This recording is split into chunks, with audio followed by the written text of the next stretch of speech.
On tonight's stories, Metro Manila remains at MECQ until September 15. Locsin Sotto officially announces their bids in 2022 polls. PDP Laban Kusi wing proclaims Go Duterte tandem. President Duterte confident in no corruptions in the COVID-19 funds. Magnitude 7 quake shake Mexico City. 1 death reported.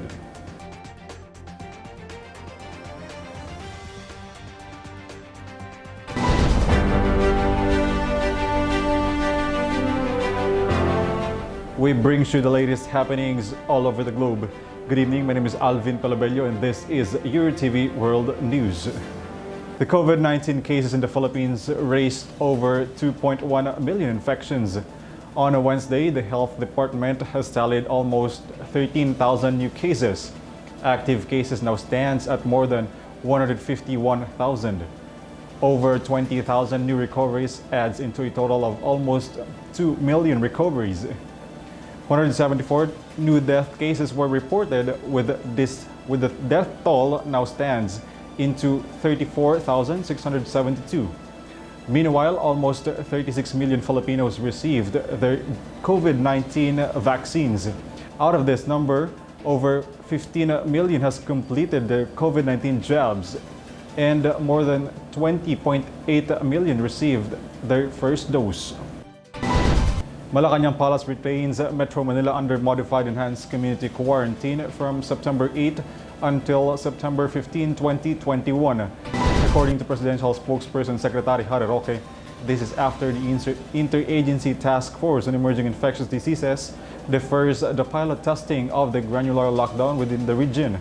Roque emphasized that the region were currently at risk in COVID-19 Delta variant. With this, indoor and al fresco dining in services and personal care services remains prohibited. Religious services remains online.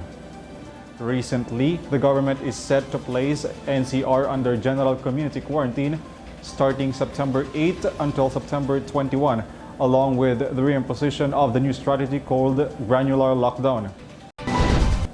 On Wednesday, Senator Panfilo Locsin and Senate President Vicente Sotto III officially announced their presidential and vice presidential bids on the upcoming 2022 national elections.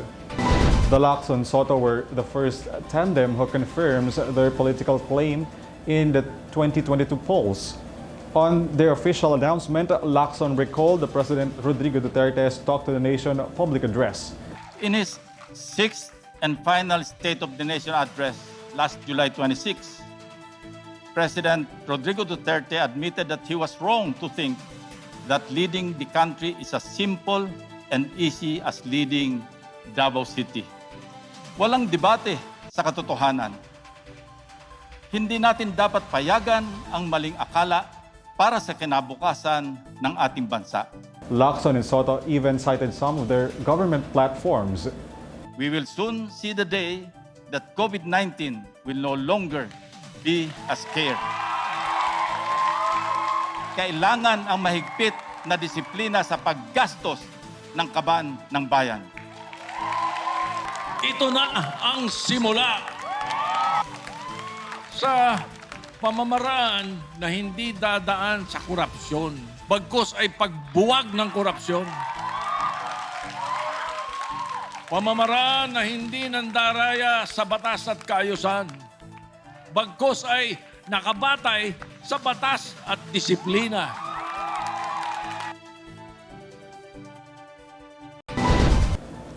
Energy Secretary Alfonso Cusi faction in Partido Demokratiko Pilipino Lakas ng Bayan officially proclaimed their standard bearer for the 2022 national election. They retain Senator Bongo and President Duterte as their presidential and vice presidential bids in the 2022 polls. President Duterte has confirmed his acceptance on the endorsement of the political party, but Senator Go remains on his decision, refusing to run for the presidency. In a statement, Go insisted that he declined the endorsement and hoping that the party will respect his decision. Go even made his statement to help the party instead. On the other issues, on Wednesday, President Duterte remains confident in the alleged corruptions in the government COVID-19 funds. amid the ongoing investigation of the Senate Blue Ribbon Committee for the alleged irregularities in handling 67 billion pesos worth of government funds for the COVID-19 pandemic. Duterte still insisted that there were no corruption in utilization of pandemic funds. Ako mismo, again, I would like to disabuse the minds of all of the detractors of the government. Walang nangyaring korupsyon sa mga procurement ng gobyerno. Duterte earlier defended the Health Bureau amid this issue and yet embattled Health Secretary Francisco Duque III. You know, when you give funds to a department, it is programmed by that department. May trabaho kayong binigay sa kanya. Natin. Let him complete his work. Even Presidential Spokesperson Secretary Harry Roque defends the government procurement of the alleged corruptions in the personal protective equipments. Meron bang overprice sa PPE? Ang sagot, wala. Anong ebidensya? Ang binili po natin is 1,716 para sa 9-piece PPE compliant with WHO standards. President Duterte admits his mistake in requiring the use of face shields in the country. Ako noon, sabi ko na tanggalin na ninyo ng face shields kasi binabasa ko naman ng sa Amerika at lahat. Wala namang face shields. Sabi ko na pwede na sigurong tanggalin yan.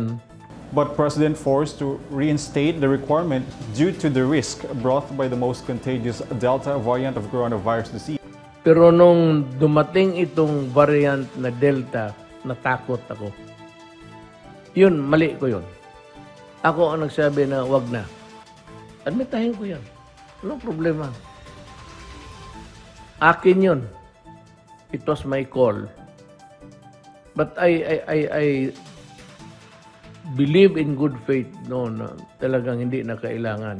Recently, several Metro Manila officials were looking to free Filipinos in use of face shields as protection against the virus.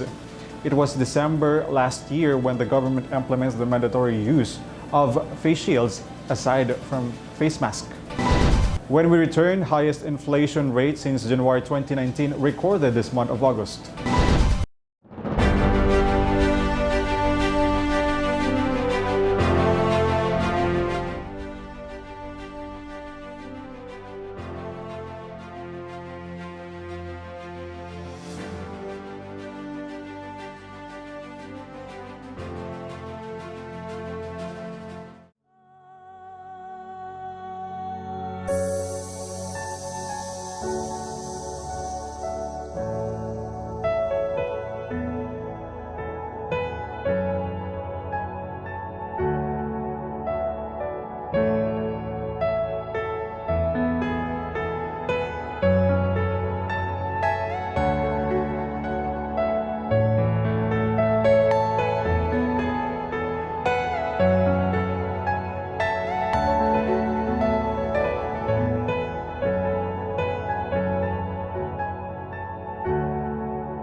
highest inflation rate since January 2019 recorded on the month of August this year. The Philippine Statistics Authority reported inflation last month at 4.9%. This is more faster than 4% inflation rate recorded in July. Movements in the price of food and non-alcoholic beverages greatly affect the inflation rate. Ang dahilan ng mabilis na antas ng inflation nitong Agosto 2021 ay ang mas mabilis na paggalaw ng presyo ng food and non-alcoholic beverages na may 6.5% inflation at 77.4% share sa pagtaas ng pangkalatang inflation sa bansa. These figures brought the year-to-date average at 4.4%, still above the 2% to 4% target range of the government. Last month, the Bangko Sentral ng Pilipinas forecasted 4.2% to 4.9%. PSA official says the faster movement in prices of foods was mainly due to supply issues.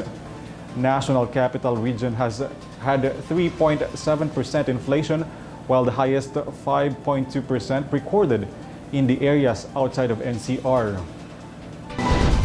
The National Bureau of Investigation looks to file criminal and administrative complaints against the members of the Philippine National Police and the Philippine Drug Enforcement Agency on the alleged encounter happened in Quezon City on February this year.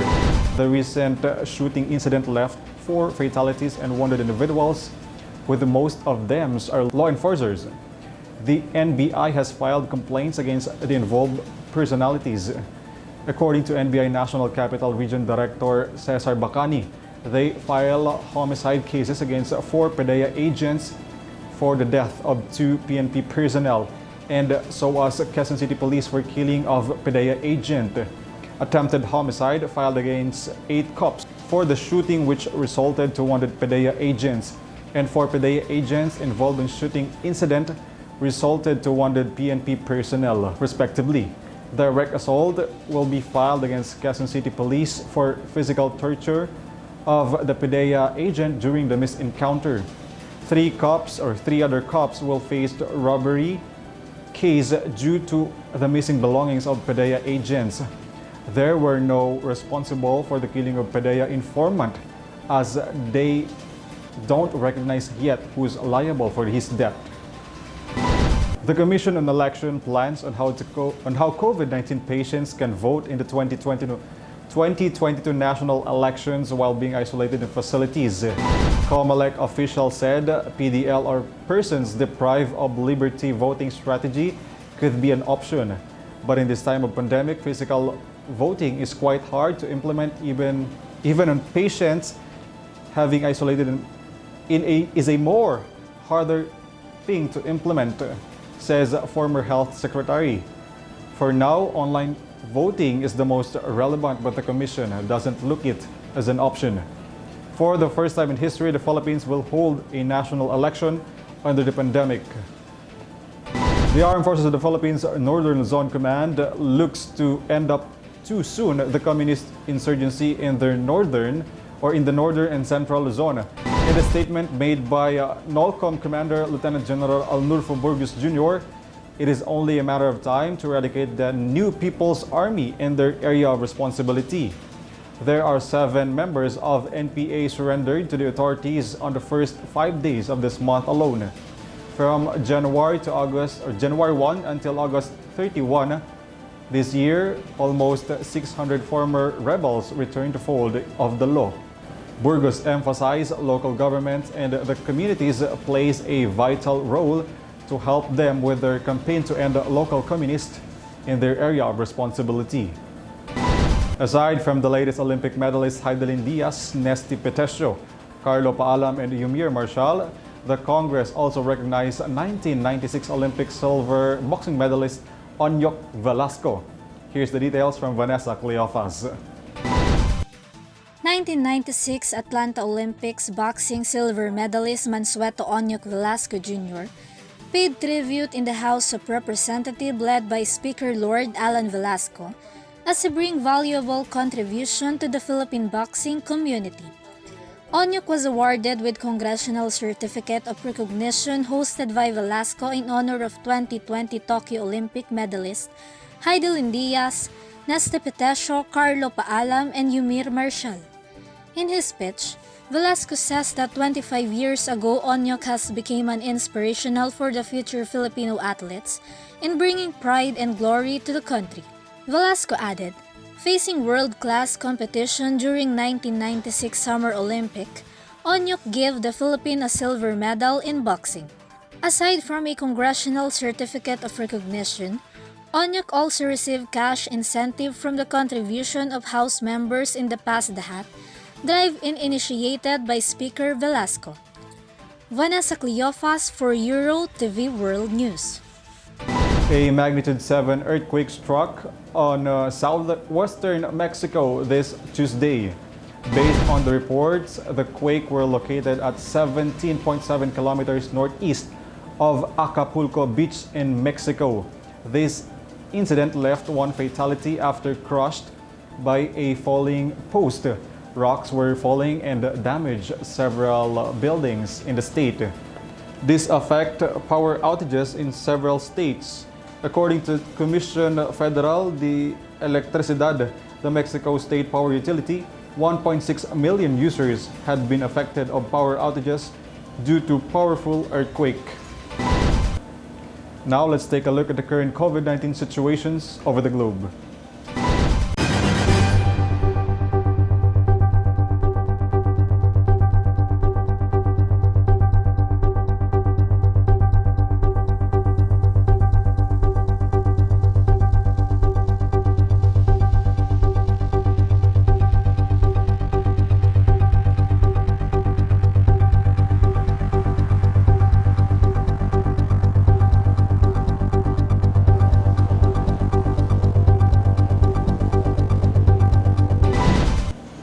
That has been the stories of the night. News stories you need to know. You can always check out our social media accounts for the latest happenings over the globe. Thanks for joining me this evening. My name is Alvin Pelobello and this is Eurotv World News.